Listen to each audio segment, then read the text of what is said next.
환급금을 정도 받았었는데 2024년 그 다음 해에는 그러니까 2배 더 환급금을 받을 수 있었습니다. 2026년에는 어떤 부분들이 달라지는지도 잘 정리해 왔으니까요. 최대로 받을 수 있는 게 170만 원. 세액공제로 이 금액을 받을 수 있다. 굉장히 크죠. 오늘은 여러분 연말정산에 대한 이야기를 가지고 왔습니다. 여러분 연말정산 매년 잘 하고 계신가요? 제가 올해로 7년차 직장인인데요. 입사 초반에는 그냥 손배들 따라서 시키는 대로 하고 뭔지도 모르고 그랬던 기억이 있습니다. 재테크에 관심이 생기고 나서는 이 연말정산도 조금만 더 신경을 쓰면 환급금을 더 쏠쏠하게 받을 수 있다는 걸 알게 되었어요. 실제로 제가 2023년에는 환급금을 40만 원 정도 받았었는데 2024년 그 다음 해에는 75만 원, 그러니까 2배 더 환급금을 받을 수 있었습니다. 대박이죠. 올해도 한 달 정도 남았는데 이 남은 기간 동안 몇 가지만 더 신경 쓰시면 이렇게 환급금을 더 많이 챙겨가실 수 있기 때문에 오늘은 이 꿀팁들 위주로 말씀드리도록 하겠습니다. 그리고 연말정산에 대해서 아직 이해 못하고 계신 직장인분들도 많이 계실 것 같아서 기본 개념도 준비를 해왔고요. 그리고 연말정산은 매년 조금씩 달라지는 것들이 있기 때문에 2026년에는 어떤 부분들이 달라지는지도 잘 정리해왔으니까요. 오늘 영상도 끝까지 봐주세요. 여러분 연말정산 잘 이해하고 계신가요? 제가 되게 재밌는 이미지를 하나 가지고 왔는데 연말정산 아직도 이해 못함. 그냥 냅다 죄다 내려받기 넣은 다음에 아무 생각 없이 고용주에 연결된 세무 쪽으로 보내면 거기서 해결해줌. 이 정도로 이해를 하고 있다고 써주셨는데 저도 앞서 인트로에서 말씀드린 것처럼 연말정산에서 되게 무지했던 사람이었어요. 실제로 연말정산 이후에 한 2월쯤 되면은 내가 얼마를 돌려받는지 또 뱉어내야 되는지 이런 것들을 볼 수가 있잖아요. 근데 제가 왜 돌려받는지도 이해가 안 됐었고 주변 사람들은 왜 뱉어내는 거지? 라는 의문이 들더라고요. 과거에 저와 좀 공감하시는 분들은 이 연말정산의 기본 개념부터 잘 잡고 가시는 게 큰 도움이 됩니다. 이제 연말정산이라는 건요, 이 납부한 세금과 실제 내야 하는 세금을 비교를 하는 과정입니다. 이 연말정산에서 집중해야 될 부분은 내가 실제로 내야 하는 세금을 최대한 줄여서 절세를 하는 것이 포인트입니다. 이 줄이는 방법은 이제 소득공제와 세액공제 두 가지 방법이 있는데요. 우선 소득공제는 과세 표준이 되는 내 소득을 줄여주는 거고요. 그리고 세액공제는 내가 내야 하는 세금을 줄여주는 겁니다. 이 두 가지 중에서는 이 세액공제가 더 임팩트가 있어요. 왜 그런지는 제가 뒤에서 설명드리도록 하겠습니다. 그럼 소득공제 먼저 가볼게요. 소득공제는요, 과세 표준이 되는 내 소득을 줄여주는 겁니다. 인적공제, 부양가족공제, 보험료공제, 주택청약종합저축공제 이런 것들이 해당이 되고요. 과세 표준이 되는 내 소득, 내 월급이 연소득으로 측정이 되는데 이 금액대에 따라서 소득세가 매겨집니다. 소득공제를 통해서 이 내 연소득을 조금이라도 더 줄이면 조금이라도 덜 부과받을 수가 있겠죠. 그리고 세액공제는요, 내가 내야 하는 세금을 줄여주는 겁니다. 제가 이게 임팩트가 있다고 말씀드렸는데 내가 내야 하는 세금과 납부한 세금을 비교를 해서 정산하는 과정이라고 했잖아요. 근데 내가 내야 하는 세금 자체를 깎아주는 거, 줄여갈 수 있다는 거는 나중에 환급금을 받을 때 크게 돌려받을 수가 있습니다. 세액공제는 이제 연금공제, 장성보험공제, 교육비, 기부금, 의료비, 신용카드, 월세공제 이렇게 있는데요. 이 항목들 중에서 최대한 많이 챙겨가시는 게 연말정산에서 더 많이 돌려받으실 수가 있습니다. 그래서 연말정산 더 환급받는 꿀팁 첫 번째부터 말씀드릴게요. 가장 신경 쓴 거는 첫 번째 체크카드랑 현금을 많이 사용하는 겁니다. 저는 원래도 체크카드, 현금 위주로 사용하는데요. 특히나 우리가 11월 5일부로 연말정산 미리보기 서비스가 오픈을 했습니다. 홈택스에 들어가시면 연말정산 미리보기 검색하셔서 클릭하고 들어가시면요. 내가 1월부터 9월까지 얼마 썼는지 신용카드, 체크카드, 현금 영수증별로 한눈에 보실 수가 있어요. 내 신용카드, 체크카드 내역도 소득공제를 받으실 수가 있어요. 그 소득공제 받을 수 있는 구간이 25% 넘었을 때 그 금액대부터 받으실 수가 있고 신용카드는 15%, 체크카드는 30%, 전통시장 사용액은 40%로 소득공제율이 나뉩니다. 체크카드가 신용카드보다 2배 더 소득공제를 많이 받으실 수가 있거든요. 체크카드, 현금을 더 적극적으로 남은 기간에는 사용하시는 게 좋습니다. 여기서 총급여라는 게 어떤 건가요? 하실 수가 있는데요.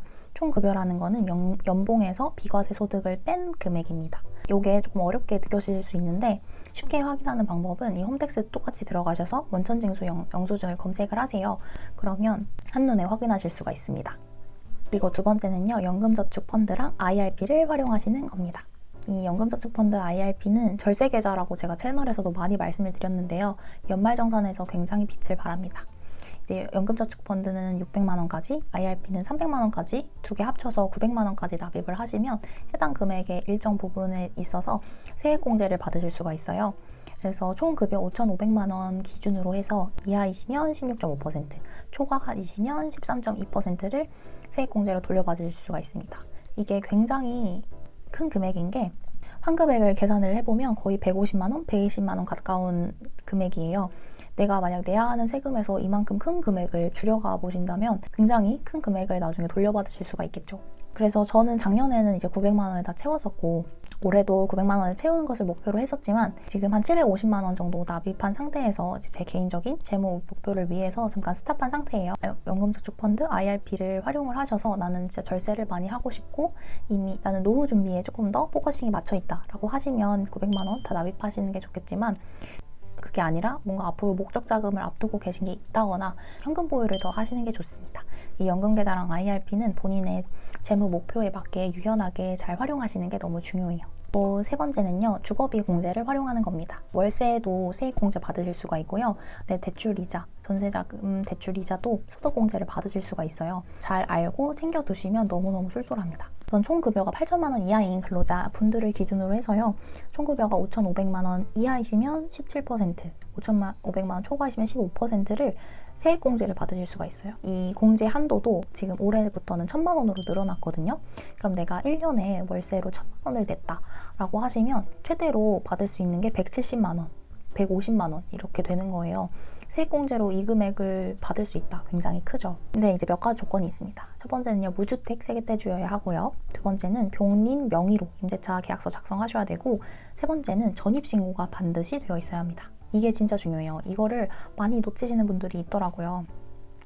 가끔 이제 저도 월세를 살았으니까 집을 알아보다 보면 전입신고가 안 되는 매물들이 있습니다. 그런 매물들은 웬만하면 들어가시지 않는 게 좋아요. 물론 이런 세액공제 혜택의 조건이기도 하지만 사실 내 보증금을 지키기 위해서는 전입신고 확정일자를 받아두는 게 너무 중요하거든요. 이사하시고 나서 직후에 주민센터 방문하셔서 신고하시고, 만약에 아직 이 절차를 안 밟으셨다면 지금 바로 주민센터 가셔서 하시기 바랍니다. 6억 원 이하의 주택, 그리고 분양권 혹은 조합 입주권까지도 다 가능합니다. 대출이자 상환액의 전액을 소득공제를 받을 수 있는 굉장히 큰 혜택이에요. 12월 31일자 기준으로 1주택자 분들까지만 가능합니다. 2주택자부터는 어렵습니다. 그러면 6억 원 이하 주택이라고 하는데 이건 어디서 알아보나요? 부동산 공시가격 알림이라는 사이트에 들어가셔서 확인하실 수가 있습니다. 그 장기주택 저당 차입금 내 이자 상환액 전액이라고 말씀드렸잖아요. 근데 이것도 한도가 조금씩은 나눠져 있습니다. 그래서 이 표 확인하셔서 한도도 확인하시면 되겠고요.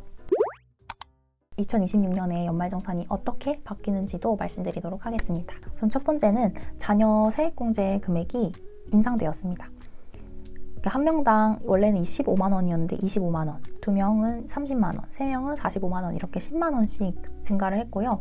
이게 1명, 2명, 3명을 누적으로 해서 공제를 받으실 수 있기 때문에 우리 다둥이 분들은 이것도 진짜 꼭 챙기셔야겠고요. 그리고 두 번째는 주택청약 종합저축 금액도 상향이 되었습니다. 납입 인정금액도 25만 원까지로, 공제 한도도 연 300만 원까지로 많이 늘어났어요.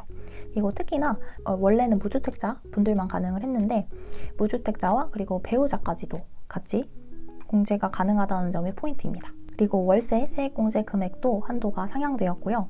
그 다음에는 문화비 소득공제 범위도 확대가 되었습니다. 이제 원래는 도서, 영화, 공연 이런 것들에만 해당이 됐었는데 올해 7월 1일부터는 수영장, 체력 단련시설 이용료도 포함을 해서 소득공제를 받으실 수가 있고요. 여기 포인트가 신용카드로 꼭 결제를 하셔야 됩니다. 이제 더 변화된 점이 있는데요. 이 점은 제가 블로그에 조금 더 자세하게 적어놓도록 하겠습니다. 남은 한 달 동안 연말정산 신경 쓰셔서 내년에는 모두 13월에 월급 두둑하게 받으시면 좋겠습니다. 저도 연말정산 잘 마무리해서 내년에 한 번 더 공유 드리도록 할게요. 그럼 다음 영상으로 뵙겠습니다. 안녕. 모두 부자 되세요.